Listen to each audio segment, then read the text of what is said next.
What are Father Zani's biggest pros and cons? That's what I'm here to tell you today. My name is Juice, and let's get into it. For starters, we should mention that Zani's going to be able to buff teammates. That already places her in a splendid position value-wise. Offering spectral amplification to the whole team when she outros makes her an excellent unit to own for spectral frazzle-based team comps. The way it works is that whenever she outros, all teammates will gain a spectral damage amplification if they have Zani's debuff active. How do you activate that? Simple, by applying spectral frazzle on enemies. So very easy to utilize. This already adds more value to your shelf life as opposed to Zani being purely a main DPS unit, and it adds more versatility to the ways that you're able to play her. Definitely something to look out for if you're a Phoebe main. This unit's going to be the next big piece of the puzzle when it comes to the Spectral Frazzle team core.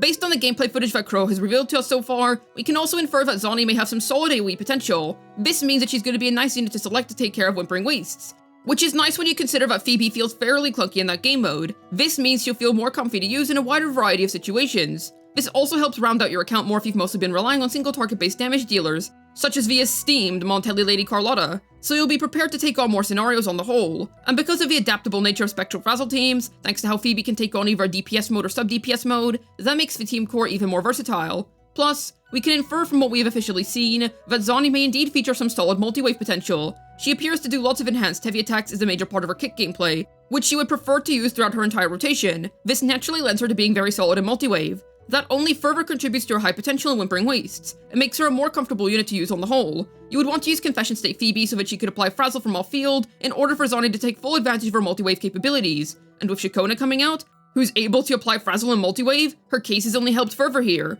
I should also point out how all main DPS characters that have released in Renacita thus far have been extremely impressive in terms of power level. The esteemed Montelli Lady Carlotta is utterly annihilating the current meta as it stands. Phoebe's frying the meta with little to no effort required at all, and I assume that Zani is next in line to be a powerful Renacita damage dealer. If you need a powerful damage upgrade, then she's 100% worth your time. I specify upgrade, because I do feel that her pull value is tied to Phoebe. If you stick Zani with the Acolyte, oh boy, will you experience damage and a whole freaking lot of it. That team's potential will see a huge boost, so she'll 100% be good to get for that purpose. Speaking of Phoebe, let's touch on that right now.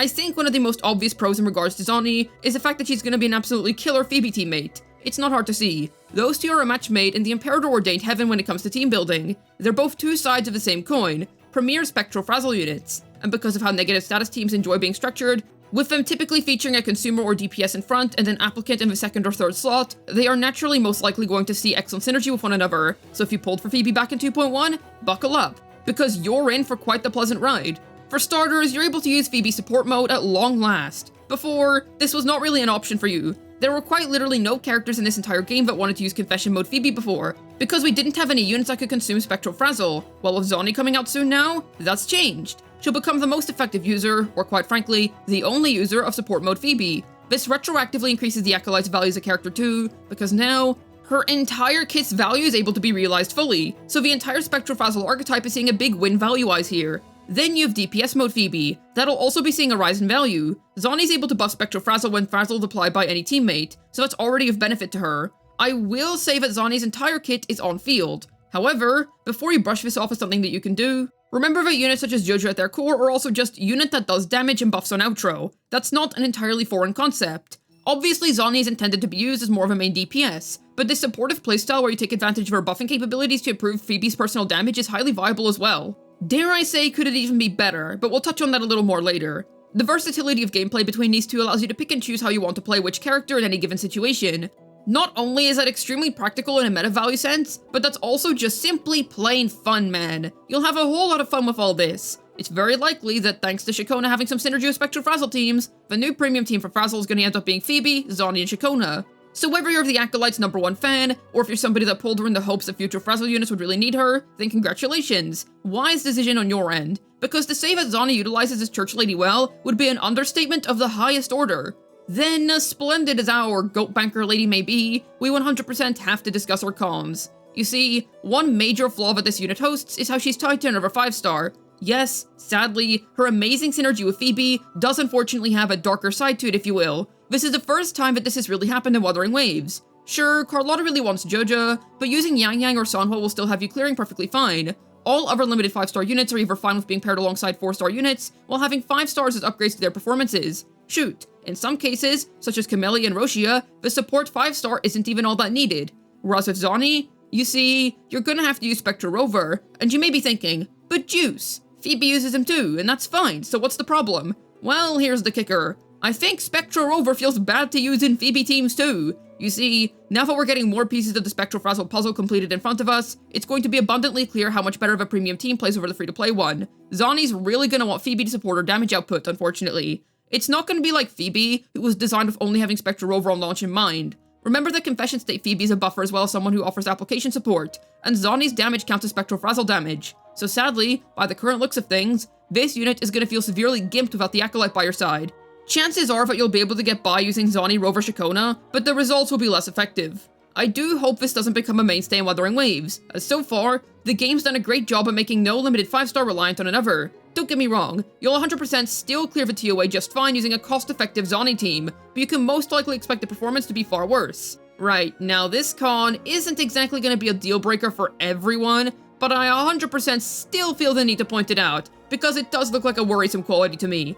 Zani's gameplay looks slow. Like, really slow. At least by the standards of the average Wuthering Waves character, her attacks look extremely weighted and heavy. While this might be appealing to some, to me, in a game like Wuthering Waves that is very fast-paced in nature of how the combat feels and works, a much slower-paced DPS may end up feeling clunky. Granted, nobody has their hands on this unit yet. There's no telling whether that's actually true or not, but this is my warning to you. Please trial her extensively before deciding whether you enjoy her gameplay or not. She does seem different. It certainly seems unique from most of the Wuthering Waves cast. That's a good thing. Not every unit should play in the same way, and it gives us some nice roster diversity when it comes to character kits. However, if you're anything like me, then slow gameplay can quite frankly be a humongous freaking turnoff. Okay, now with that being said, at the very least, we have the saving grace of her being able to act as a Phoebe support, who's a much more fast-paced character. So the good news is, if main DPS Zani isn't really your style, then you're not locked into that. However, I still consider this as being very worth calling out. Because as versatile and flexible as her gameplay appears to be, none of that matters if it isn't actually fun. Now, if you enjoy heavier hitters, then this isn't a problem at all, but I'm literally a Changli Brant main, so as you can imagine, I'm more accustomed to quick gameplay myself. Here's hoping that this doesn't throw off gameplay too hard. Then we have to discuss whether she's actually a better or worse on-field DPS than Phoebe. You see, either way, it kind of doesn't matter. When you pull for this character, you're obtaining one of the objective biggest increases that you can get towards the Spectral Frazzle niche. No matter what, that is set in stone, and regardless of whether you play Zani or Phoebe as a team's on-field DPS, you're gonna see a huge increase over the previous best installed Phoebe Rover cores. That much is 100% for certain, no matter what. However, because of how slow Zani's gameplay seems to be, and because Phoebe's currently a top 3 DPS in all of Wuthering Waves, it's very likely that the buffs Zani provides to your output is going to be more valuable than running Phoebe in her support mode. This isn't really a con at the end of the day, as the Goat Banker's core functionality of being best in slot within the Spectral Frazzle niche still remains intact. The only con here is if you're somebody that was hoping for main DPS Zani to be stronger than main DPS Phoebe, but at the end of the day, that doesn't matter, because A, Kuro set it up in a way where we ourselves could choose who we wanted to see on field, and B, this is just based on the information we currently have available, along with what we know about Phoebe's position in the meta already. When she releases, it's likely that we'll make plenty of new discoveries about the character, and she may end up being a better main DPS than Phoebe, but only time will tell in that regard, and I wouldn't pull her immediately if you're on the fence. I still felt like this was important to mention, as I really wouldn't want anyone to be disappointed when they find out that on-fielding Zani as a damage dealer isn't even her most optimal playstyle, as much as abusing her buffs would be. Zani is definitely looking to be a strong unit. There is no denying that whatsoever. However, what I will say is that she's balanced. I don't think that Zani is going to break the fabric of reality itself on her own, but with the right teammates, she's going to be integrally a part of what may become the strongest team in the game. I have a lot of faith in Phoebe's full premium team, and I imagine that when Shakona is added into the mix, things are only going to go more in the favor of Frazzle comps. That is undeniable. It's a shame that her baseline is so locked behind owning Phoebe. I'm really not a big fan of that. But if you absolutely love Zani, she is your #1 waifu of all time, nobody else even comes close, and you've been wanting her for ages, don't let that put you off of her. She won't be downright weak without the Acolyte, but her max potential will be gimped for sure.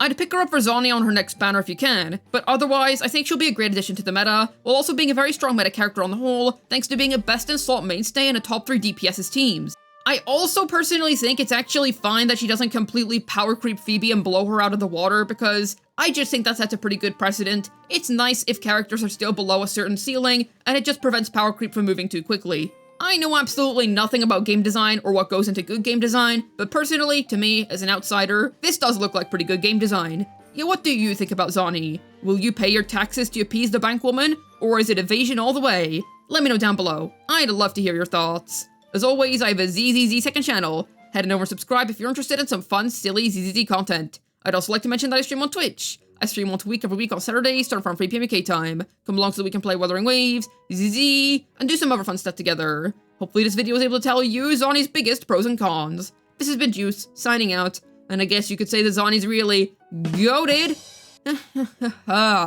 Yeah, I'm out. Sorry about that.